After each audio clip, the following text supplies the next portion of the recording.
ಇವತ್ತಿನ ಸ್ಟೋರಿ ತುಂಬಾ ಇಂಟರೆಸ್ಟಿಂಗ್ ಇದೆ, ಎಲ್ಲೂ ಸ್ಕಿಪ್ ಮಾಡಬೇಡಿ.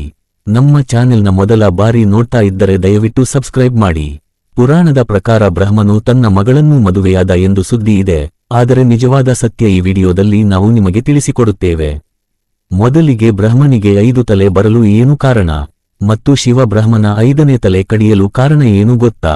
ಬ್ರಹ್ಮ ಎಂದರೆ ಸೃಷ್ಟಿಕರ್ತ, ಆದರೆ ಆ ಸೃಷ್ಟಿಕರ್ತನೇ ತನ್ನ ಮಗಳನ್ನು ಮದುವೆಯಾಗಿದ್ದು ಏಕೆ? ಒಂದು ಬ್ರಹ್ಮಾಂಡ ಮತ್ತು ಪ್ರಪಂಚವನ್ನು ಸೃಷ್ಟಿಸಲು ಅವನು ತನ್ನ ತಪಸ್ಸಿನಿಂದ ಮತ್ತು ಮನಸ್ಸಿನಿಂದ ಸೃಷ್ಟಿಯಾಗಿದ್ದೇ ಶತರೂಪ ಎಂಬ ಸುಂದರವಾದ ಅಪ್ಸರೆ. ಅವಳನ್ನು ನೋಡಿ ಬ್ರಹ್ಮ ತನ್ನನ್ನೇ ತಾನು ಮರೆತು ಅವಳನ್ನೇ ನೋಡುತ್ತಾ, ಅವಳ ಮೈಮಾಟವನ್ನೇ ನೋಡುತ್ತಾ, ಅವಳು ನಡೆದಾಡುವುದನ್ನು ಒಂದು ತಲೆಯಲ್ಲಿ ನೋಡಲು ಆಗಲಿಲ್ಲ ಎಂದು ಬ್ರಹ್ಮ 2ನೇ ತಲೆಯನ್ನು ಸೃಷ್ಟಿ ಮಾಡುತ್ತಾನೆ. ಅವಳ ಚಲನವಲನಗಳನ್ನು ನೋಡಲೆಂದು 3ನೇ ತಲೆಯನ್ನು ಸೃಷ್ಟಿ ಮಾಡುತ್ತಾನೆ. ಅವಳ ಮೈಮಾಟಕ್ಕೆ ಬ್ರಹ್ಮ ಸೋತು ಹೋಗುತ್ತಾನೆ. ನಂತರ 4ನೇ ತಲೆಯನ್ನು ಕೂಡ ಸೃಷ್ಟಿ ಮಾಡುತ್ತಾನೆ. ಆಕೆಯ ಸೌಂದರ್ಯವನ್ನು ನೋಡುತ್ತಾ ನೋಡುತ್ತಾ ಬ್ರಹ್ಮ 5ನೇ ತಲೆಯನ್ನು ಕೂಡ ಸೃಷ್ಟಿ ಮಾಡುತ್ತಾನೆ. ಬ್ರಹ್ಮ ತನ್ನ ಕೆಲಸವನ್ನೆಲ್ಲ ಬಿಟ್ಟು ಬರೀ ಶತರೂಪಳ ಸೌಂದರ್ಯಕ್ಕೆ ಸೋತು ಅವಳ ಜೊತೆ ಸರಸಲ್ಲಾಪದಲ್ಲಿ ಮುಳುಗಿ ಹೋಗುತ್ತಾನೆ. ಇದನ್ನೆಲ್ಲ ನೋಡಿದ ನಾರದ ಮುನಿಗಳು ನಂತರ ಇಡೀ ಲೋಕಕ್ಕೆ ಬ್ರಹ್ಮನ ವಿಷಯವನ್ನು ಹೇಳಿಕೊಂಡು ಬರುತ್ತಿರುತ್ತಾರೆ. ಮೊದಲು ಶ್ರೀ ವಿಷ್ಣುವಿನ ಹತ್ತಿರ ಹೋಗಿ, ಪ್ರಭು, ಬ್ರಹ್ಮ ಲೋಕದಲ್ಲಿ ಬ್ರಹ್ಮನು ಒಂದು ಶತರೂಪ ಎಂಬ ಸ್ತ್ರೀಯನ್ನು ಸೃಷ್ಟಿಸಿದ್ದಾನೆ. ಅವಳ ಮೈಮಾಟಕ್ಕೆ ಸೋತು ತನ್ನ ಕೆಲಸವನ್ನೆಲ್ಲ ಬಿಟ್ಟು ಕಾಮಾಂಧನಾಗಿ ಅವಳನ್ನು ನೋಡಲೆಂದು 5 ತಲೆಗಳನ್ನು ಸೃಷ್ಟಿಸಿಕೊಂಡಿದ್ದಾನೆ. ಬ್ರಹ್ಮನು ಪ್ರಕೃತಿಯ ವಿರುದ್ಧವಾಗಿ ನಡೆದುಕೊಳ್ಳುತ್ತಿದ್ದಾನೆ. ಪ್ರಭು, ಇದಕ್ಕೆ ನೀವೇ ಏನಾದರೂ ಪರಿಹಾರ ಮಾಡಬೇಕು ಎಂದು ನಾರದ ಶ್ರೀ ವಿಷ್ಣುವಿಗೆ ಹೇಳುತ್ತಾರೆ. ಇದನ್ನು ಕೇಳಿದ ವಿಷ್ಣು, ನಾರದರೆ, ಬ್ರಹ್ಮನು ಸೃಷ್ಟಿಯ ವಿರುದ್ಧವಾಗಿ ನಡೆದುಕೊಳ್ಳುತ್ತಿದ್ದಾನೆ, ಅವನಿಗೆ ತಕ್ಕ ಪಾಠ ಕಲಿಸಬೇಕು ಎಂದು ಕೈಲಾಸಕ್ಕೆ ಬರುತ್ತಾರೆ. ಕೈಲಾಸಕ್ಕೆ ಬಂದು ಶಿವನ ಹತ್ತಿರ ಈ ವಿಷಯವನ್ನು ಪ್ರಸ್ತಾಪ ಮಾಡುತ್ತಾರೆ.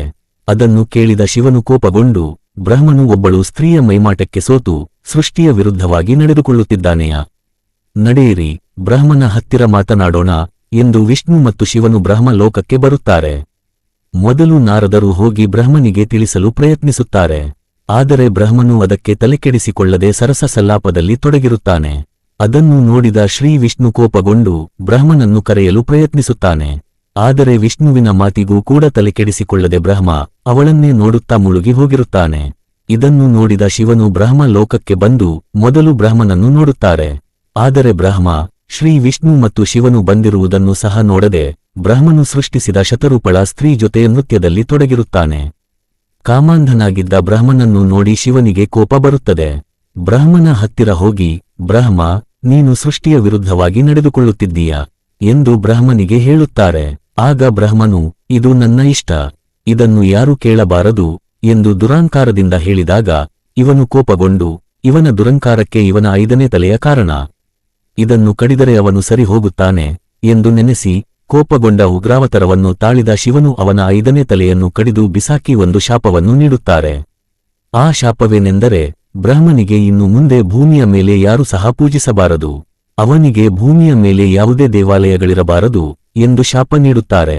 ಶಿವನ ಉಗ್ರ ರೂಪವನ್ನು ನೋಡಿ ಬ್ರಹ್ಮನು 5ನೆಯ ತಲೆ ಕೆಡಿದ ನಂತರ ಬ್ರಹ್ಮನ ದುರಾಂಕಾರ, ಕಾಮ, ಕ್ರೋಧ ಎಲ್ಲ ತಣ್ಣಗಾಗಿ ಶಿವನಿಗೆ ಶರಣಾಗುತ್ತಾನೆ.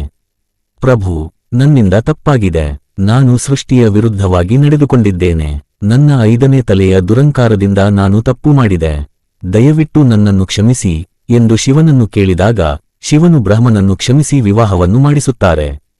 ಇದು ಬ್ರಹ್ಮ ಮತ್ತು ಅವನ ಮನಸ್ಸಿನಿಂದ ಹುಟ್ಟಿದ ಶತರೂಪ ಎಂಬ ಸ್ತ್ರೀಯಿಂದ ಬ್ರಹ್ಮ ಕಮಂದನಾಗಿ ನಟಿಸಿ ತನ್ನ 5 ತಲೆಯಲ್ಲಿಯೂ 1 ತಲೆಯನ್ನು ಕಳೆದುಕೊಂಡು ಶಿವನಿಗೆ ಶರಣಾಗುತ್ತಾನೆ. ಈ ಕಾರಣಕ್ಕಾಗಿ ಇಂದು ಸಹ ಭೂಮಿಯಲ್ಲಿ ಬ್ರಹ್ಮನಿಗೆ ಪೂಜೆ ಮಾಡಲ್ಲ. ಬ್ರಹ್ಮನಿಗೆ ಭೂಮಿಯಲ್ಲಿ ಒಂದೇ ಒಂದು ದೇವಸ್ಥಾನವಿದೆ, ಅದು ರಾಜಸ್ಥಾನದಲ್ಲಿ ಇದೆ. ಇಡೀ ಭಾರತದಲ್ಲಿ ಎಲ್ಲ ದೇವರಿಗೂ ದೇವಸ್ಥಾನ, ಪೂಜೆ, ಪುರಸ್ಕಾರಗಳಿವೆ. ಆದರೆ ಬ್ರಹ್ಮನಿಗೆ ಮಾತ್ರ ಯಾರೂ ಪೂಜೆ ಮಾಡಲ್ಲ. ಇದಕ್ಕೆ ಕಾರಣ ಬ್ರಹ್ಮ ಕಾಮಾಂಧನಾಗಿ ಮಾಡಿದ ಪಾಪ ಮತ್ತು ಶಾಪದಿಂದ ಎಂದು ಪುರಾಣಗಳು ಹೇಳುತ್ತವೆ. ಆದರೆ ಬ್ರಹ್ಮ ಮದುವೆಯಾಗಿದ್ದು ಮಗಳನ್ನು ಅಲ್ಲ, ತನ್ನ ತಪೋಶಕ್ತಿ ಮತ್ತು ಮನಸ್ಸಿನಿಂದ ಹುಟ್ಟಿದ ಶತರೂಪ ಎಂಬ ಸ್ತ್ರೀಯನ್ನು ಎಂದು ಪುರಾಣಗಳು ಹೇಳುತ್ತವೆ. ವಿಡಿಯೋ ಇಷ್ಟವಾದ್ರೆ ದಯವಿಟ್ಟು ಲೈಕ್ ಮಾಡಿ, ಸಬ್ಸ್ಕ್ರೈಬ್ ಮಾಡಿ, ಸಪೋರ್ಟ್ ಮಾಡಿ. ಧನ್ಯವಾದಗಳು.